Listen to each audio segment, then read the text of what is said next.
when you are setting up goals for your investments, especially not just even investments, when you are setting up goals that you want to pursue, it's extremely important to set up some which is absolutely long term.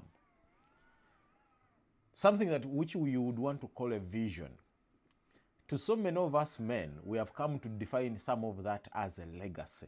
Something that sometimes must outlive you. And now, not all of us will achieve it, but sometimes it's too big enough that it scares you in that regard.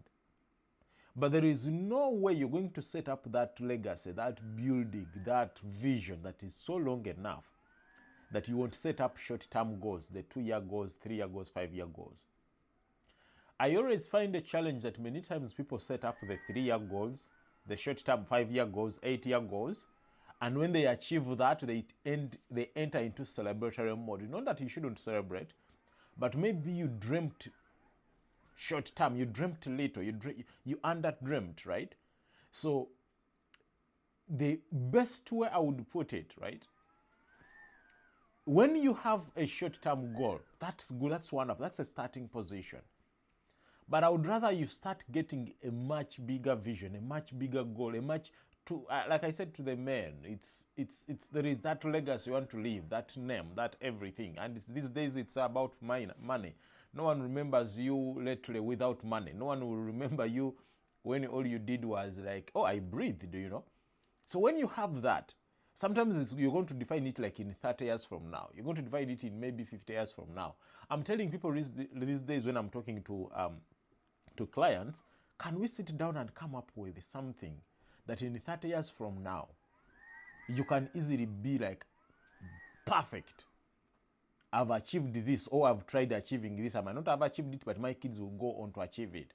To the extent possible, there is that saying where they say the best inheritance you can ever leave is the inheritance to your grandkids. Something that, and not everyone can achieve it, and I agree. But when you set it out to achieve, to go for it, to go after it, right? You'd rather have that on the paper, and you say, my vision is a 25-year vision. That in the 25 years, I want to have a legacy of a financial muscle that may be, let's call it in financial terms, $1 million and above.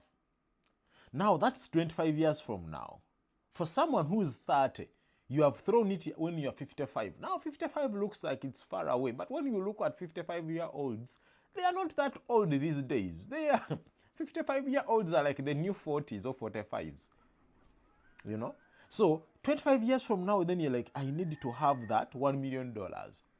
In 35 years from now, I need to have maybe a 1.5. Now, you see, now all of a sudden, it throws you off your balance.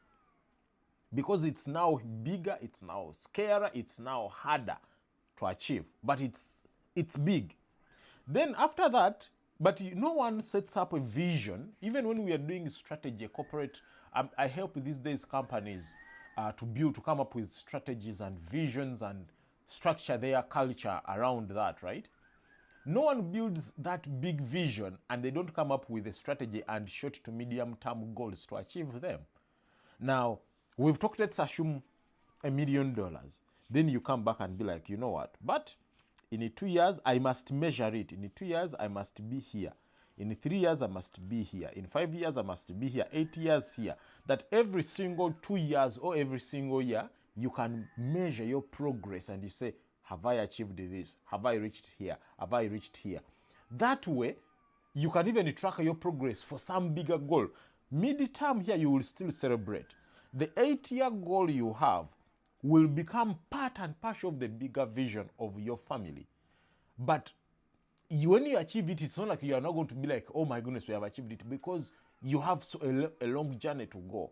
So why am I starting from there?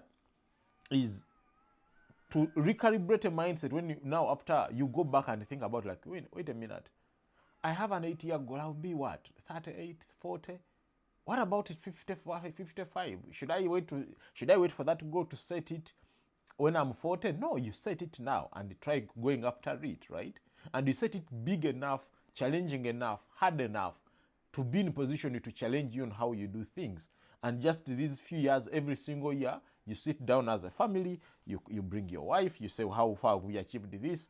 And you break it down in the standard way we do it for organizations. You break it down that we have achieved the A, we have achieved the B, we have achieved the C. Now what do we do? But at the end, everything points to the ultimate goal you have that is long enough. So you must have that. You must have that.